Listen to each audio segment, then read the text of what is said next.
Waalaikumsalam warahmatullahi wabarakatuh. Alhamdulillahilladzi hadana li hadza wa ma kunna linahtadiya laula an hadana Allah. Asyhadu an la ilaha illallah wahdahu la syarika lahu wa asyhadu anna sayyidana Muhammadan wa rasuluh. Allahumma shalli ala sayyidina Muhammadin wa ala alihi wa sahbihi ajma'in. Alhamdulillahirabbil alamin. Ya Allah, puji syukur kami haturkan kepada ya Allah karena Kau telah takdirkan kami semua bisa hadir di sini. Sementara kami melihat Kau yang tidak tertarik untuk melaksanakan ibadah seperti yang Kau berikan kami saat ini. Hadirin yang dimuliakan Allah, pernahkah kita berpikir terkait dengan hukum kalau dalam bahasa teorinya apa social exchange, tukar menukar sosial. Tapi teori di barat itu munculnya dalam konteks pekerjaan, dalam konteks sosial. Makanya dalam kajian teori saya dalam mengenai ilmu manajemen, kan kajian saya berbicara manajemen SDM. Teori social exchange, tukar menukar sosial itu sangat terkenal, populer dari tahun 60-an. Kemudian, pernahkah kita berpikir teori tukar menukar ini kita terapkan naik kelas, bukan hanya sesama dengan manusia, tapi dengan sang Maha Pencipta. Teori social exchange itu mengatakan bahwa seseorang yang diberikan perbuatan baik atau virtue kalau dalam bahasa Inggrisnya, maka orang itu akan merasakan rasa hutang untuk mengembalikan kebaikan yang dia terima dalam waktu dan jumlah dan ketentuan yang tidak ditetapkan. Bapak misalnya datang ke rumah teman Bapak kemudian dijamu dengan sangat baik oleh teman itu. Pasti dalam hati Bapak, nanti temanku itu kalau datang ke rumahku, aku akan jauh lebih hebat daripada ini. Tapi tidak ada kontrak di sana, tidak ada kesepakatan di sana, tapi rasa berhutang budi ini, kalau kata bahasa Sundanya yang dinahate, menempah dalam hati dan demikian sangat terukir indah. Sekarang bayangkan juga begini, kalau ibu misalnya main ke teman ibu, bestie ibu di Jakarta, dijamu 1 bulan full, makan, minum, tidur, kayak di hotel saja. Pokoknya hospitality-nya luar biasa. Kira-kira ibu yang di belakang pulang gimana hatinya? Rasa punya hutang budi. Rasa punya hutang budi luar biasa. Sahabatku bestiku luar biasa, ketika engkau nanti datang ke rumahku, akan aku jauh lebih hebat daripada yang engkau berikan. Nah sekarang pertanyaannya, pernahkah itu kita ikrarkan, kita komitmenkan kepada Allah Subhanahu wa Ta'ala yang telah memberikan kita fasilitas sejak kita sebelum lahir sampai detik ini. Bumi tidak perlu nyewa. Pernah nyewa sama Gusti Allah Bapak? Nyewa sama Gusti Allah sekarang sebulan? Tak pernah. Air pernah beli sama Gusti Allah? Udara 18.000 katanya, 18.000. Nafas kalau yang laki-laki, yang perempuan katanya 26.000, karena lebih kecil kalau satu hari. Pernah itu keunikan yang bisa kita hitung, fasilitasnya belum bisa kita hitung banyak banget. Pernahkah kita berpikir seperti itu? Kita berpikir timbal balik, demikian Allah baiknya kepada saya.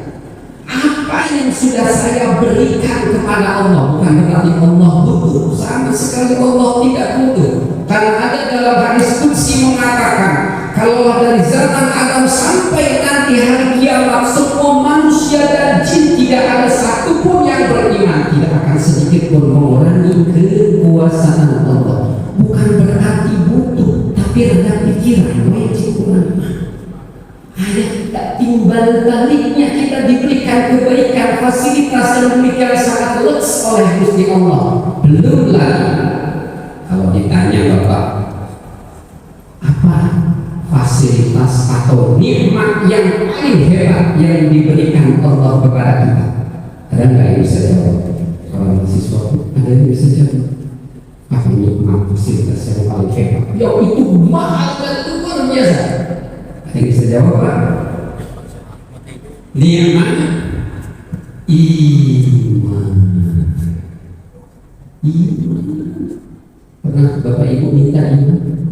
Diberikan oleh Allah. Di Allah lahirkan kita dari rahim seorang ibu yang muslim, seorang ayah yang muslim. Kita jebrol pertama kali Allah sudah memperdengarkan melalui lisan ayah kita, Allahu Akbar, Allahu Akbar, sampai selesai dan kemudian telah kiri. Iman itu yang mahal. Apa buktinya? Dalam Al-Quran surat Al-Imran, innal ladzina kafaru wa matu wa hum kuffar falan yuqbala min ahadihim mil'ul ardi dhahaban walau iftada bihi, kata Allah.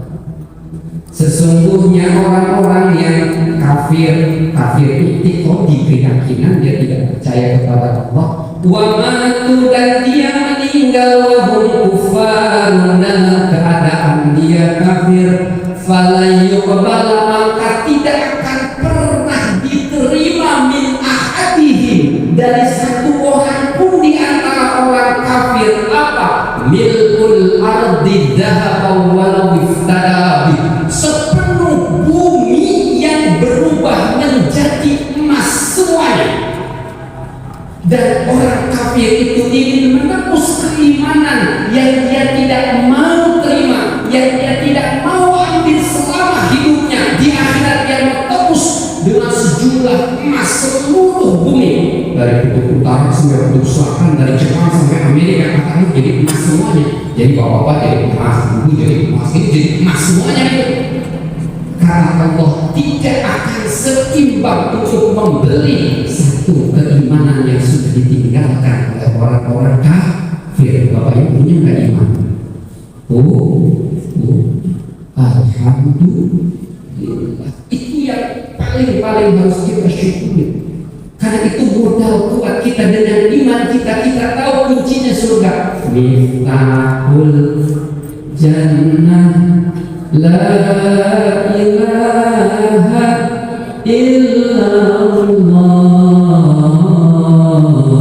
la ilaha illallah, Muhammadur Rasulullah. Dengan iman kita tahu bahwa kuncinya surga yang akan terbuka itu ketika kita ucapkan la ilaha illallah Muhammadur Rasulullah. Pernahkah kita mensyukuri iman kita? Sering kali kita lupa. Karena kita sering syukur itu kepada hal yang sifatnya konkret. Tanggal 1 gajian, alhamdulillah. Akhir tahun dapat bonus, alhamdulillah. Sudah ngejar-ngejar pacar, akhirnya dapat diterima nikah, alhamdulillah. Seringkali kita tuh mensimplifikasi, mengecilkan sesuatu yang sebetulnya besar. Yang kedua, nikmat apa lagi Pak? Setelahnya nikmat iman. Nikmat hidayah. Bentuknya ini bapak-bapak, ibu-ibu datang ke sini, kalau nggak diberi hidayah oleh Allah, rasa ingin datang ke masjid ini nggak mungkin itu Pak. Nggak mungkin datang ke sini. Jadi istimewa bapak ibu ini dipilih oleh Allah untuk mendapatkan hidayah, keinginan untuk sholat isya berjamaah dan sholat sunnah tarawih berjamaah sekaligus mendengarkan ajaran-ajaran. Dan itu istimewa, tidak semua orang sok itu bapak ibu itu di sini misalkan dari luar di sana itu antara yang ke masjid sama yang ke masjid, ada yang ke masjid. Baru satu contoh, belum dua contoh, belum sejauh belum saya Indonesia, belum satunya, belum sedikit. Itu yang seringkali nikmat hidayah ini kita lupakan sehingga kita tidak menikmati hidayah. Kalau bapak ibu sudah sholat, Allah Akbar, pernah kali hati ya Allah, terima kasih engkau hadirkan saat ini hamba bisa sholat, ya Allah terima kasih, ya Allah terima kasih. Pernah enggak sekali? Malah yang terjadi seperti yang saya bahas dalam pertemuan sebelumnya, seringkali sholat itu menjadi problem dan trouble, sehingga kemudian senang nanti di akhirat ya di surga maka ada sholat, sampai segitunya menganggap negatif sama sholat.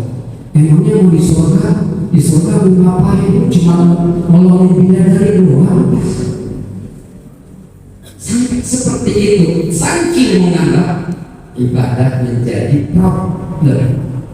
Karena kebanyakan kita menganggap sholat itu kayak bayar pajak.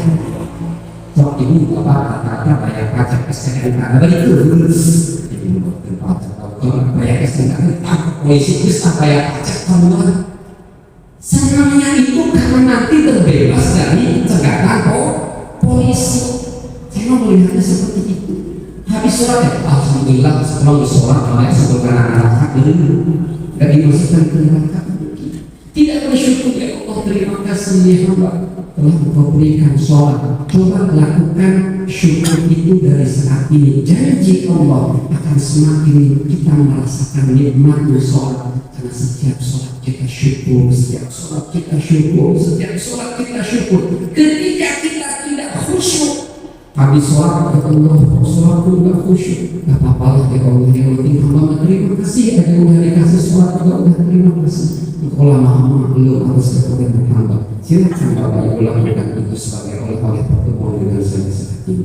Rasakan kenikmatan dalam hati, banyak syukur, banyak terima kasih daripada kita melihat kecacatan kita, melihat kebaikan kita, kebaikan Allah yang diberikan kepada kita. Dengan Allah mentakdirkan kita bisa beribadah, punya iman, bisa sholat, bisa duduk mendengarkan majelis taklim, bisa mengangkat tangan untuk sholat tarawih, bisa menempelkan dahi ini di atas tempat sujud. Syukuri terus, syukuri terus, syukuri terus dalam sholat kita. Insya Allah Bapak Ibu akan menikmati betapa nikmatnya ibadah itu dengan rasa syukur yang terus diperbesar, terus diperbesar, terus diperbesar. Mudah-mudahan apa yang saya sampaikan manfaatnya. Mohon maaf apabila ada kepanjangan, mudah-mudahan bisa memaklumi. Subhanallahumma wa bihamdika asyhadu an la ilaha illa anta astaghfiruka wa atubu ilaik. Assalamualaikum warahmatullahi wabarakatuh.